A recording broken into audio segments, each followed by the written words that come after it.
Thailand, negeri tetangga kita yang satu ini, gemerlap pariwisatanya mengalahkan Indonesia. Di tahun 2023, lebih dari 28 juta pelancong mengunjungi negeri ini, menjadikannya destinasi paling populer di ASEAN. Pendapatan pariwisatanya mencapai 22,26 miliar US dollar atau sekitar 342,6 triliun rupiah pada tahun 2023. Angka itu menyumbang sekitar 12% dari PDB mereka. Tempat-tempat yang indah dan budaya yang memikat membuatnya magnet bagi pengunjung di seluruh dunia. Namun, di balik gemerlapnya terdapat fakta yang ngeri-ngeri sedap. Negeri Gajah Putih ini ternyata terjebak dalam perangkap pendapatan kelas menengah atau yang dikenal dengan middle income trap. Ini bukan sekedar tantangan, akan tetapi ini adalah duri dalam pertumbuhan ekonomi negara-negara berkembang. Bahkan mungkin nasibnya sama seperti negara-negara Amerika Latin seperti Venezuela, Argentina, Brazil, Meksiko, dan lain-lain. Middle income trap bukanlah masalah yang remeh. Ini adalah hambatan yang serius bagi pertumbuhan ekonomi, khususnya negara-negara yang sedang berkembang. Bagi yang belum tahu middle income trap, ini adalah situasi di mana suatu negara mencapai tahap pendapatan menengah, namun sulit untuk melangkah ke tahap negara maju. Negara-negara yang terjebak memang bukan negara miskin lagi, tetapi kesulitan menjadi negara dengan ekonomi maju. Ciri-ciri negara terjebak dalam middle income trap dapat dilihat dengan mudah, terutama pada dua ciri ini. Pertama, ekonomi negara tersebut bertumpu pada sektor manufaktur yang padat karya dengan upah buruh yang rendah. Dan yang kedua, negara tersebut tidak berfokus pada pengembangan teknologi dan riset. Sebenarnya banyak cara untuk keluar dari middle income trap. Beberapa pakar memberikan contoh, seperti meningkatkan kualitas SDM, mengembangkan ekonomi ke sektor lain, kerjasama internasional, dalam hal ini yaitu menarik investasi asing, dan meningkatkan infrastruktur seperti jalan, pelabuhan, dan bandara untuk meningkatkan konektivitas dan efisiensi ekonomi. Namun yang menjadi masalah sekarang, dari keempat cara tersebut, 3 diantaranya bersinggungan dengan aspek manusia secara langsung. Yang pertama, meningkatkan kualitas sumber daya manusia, jelas berhubungan langsung dengan manusia. Yang kedua, mengembangkan ekonomi ke sektor lain, juga berhubungan dengan manusia.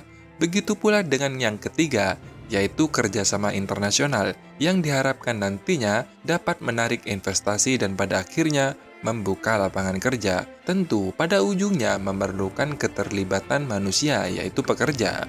Di sini pertanyaannya, manusianya ada nggak? Pada tahun-tahun setelah Perang Dunia Kedua, populasi Thailand tumbuh pesat mengikuti gelombang urbanisasi dan peningkatan standar hidup yang signifikan di seluruh negeri. Akibatnya, populasi Thailand meningkat sekitar 20 juta pada tahun 1950. Pada pergantian abad 50 tahun kemudian atau tahun 2000-an menjadi 63 juta. Masalah mulai kerasa saat keberhasilan program keluarga berencana yang disponsori oleh pemerintah Thailand telah mengakibatkan penurunan pertumbuhan penduduk dari 3,1% pada tahun 1960 menjadi 0,4% pada tahun 2015. Sejak 2010, angka harapan hidup di Thailand juga terbilang baik hingga 74,5 tahun atau tertinggi kedua di ASEAN setelah Singapura. Namun, justru disinilah problem utamanya. Sekitar tahun 2010, Thailand mengalami stagnasi pertumbuhan penduduk, bahkan trennya cenderung menurun. Ini dibuktikan 2022 tingkat pertumbuhan penduduk di Thailand minus 0,14 atau dengan kata lain, angka kematian lebih tinggi daripada angka kelahiran, di mana angka itu 9 yang mati dan 7,6 yang lahir dari 1000 penduduk. Jika ini terus berlanjut, Thailand akan semakin sulit untuk keluar dari middle income trap. Mungkin kualitas sumber daya manusia di Thailand akan lebih baik, namun resiko yang ditanggung perorangan akan semakin berat karena jumlah penduduk usia produktif di kemudian hari akan lebih sedikit daripada jumlah yang tidak produktif, seperti anak-anak dan lansia. Ini dapat menimbulkan multiplier effect. Misalnya yang pertama, kekurangan tenaga kerja di masa depan, terutama di sektor-sektor yang membutuhkan tenaga kerja muda, seperti sektor manufaktur, pertanian, pariwisata, dan lain-lain. Yang kedua, meningkatnya populasi lansia dapat meningkatkan beban ekonomi negara, karena mereka membutuhkan lebih banyak layanan kesehatan dan sosial, dan masih banyak lagi seperti penurunan daya saing, penurunan pendapatan negara, penurunan kualitas layanan publik, karena di situ kan yang kerja tua semua. Bahkan mungkin juga beban pajak yang lebih tinggi, karena pemerintahan Thailand mungkin perlu meningkatkan pajak untuk membiayai layanan publik seperti kesehatan dan pensiun. Jadi kesimpulannya, selain meningkatkan kualitas SDM, tetapi juga perlu meningkatkan atau setidaknya menjaga pertumbuhan penduduk, supaya bisa keluar dari middle income trap. Tidak bisa hanya pilih salah satu saja. Simpelnya, kalau SDM-nya nggak ada, apa yang mau ditingkatkan? Sekarang masuk ke hal yang sangat penting. Kenapa Thailand bisa gagal memanfaatkan bonus demografi yang sudah terjadi sejak lama, bahkan sejak 1930 hingga 2010? Apalagi secara historis, Thailand adalah negara yang berhasil menghindari penjajahan oleh kekuatan asing manapun. Jawabannya tak lain, karena mereka terlalu sering sibuk cekcok sendiri. Misalnya, Revolusi Siam pada 1932 yang menuntut mengubah sistem monarki absolut menjadi sistem monarki konstitusional. Kemudian pada 1947, kembali terjadi kudeta yang dipimpin oleh Pibun Sokram yang ingin menjadi diktator militer. 1957, kudeta terjadi kembali yang dipimpin oleh Sari Tanarat. Kala itu ingin menyingkirkan Pibun Sokram dari kekuasaan, mengantarkan era pemerintahan militer yang represif. 1976 terjadi kembali kudeta yang merubah negara itu menjadi negara demokrasi.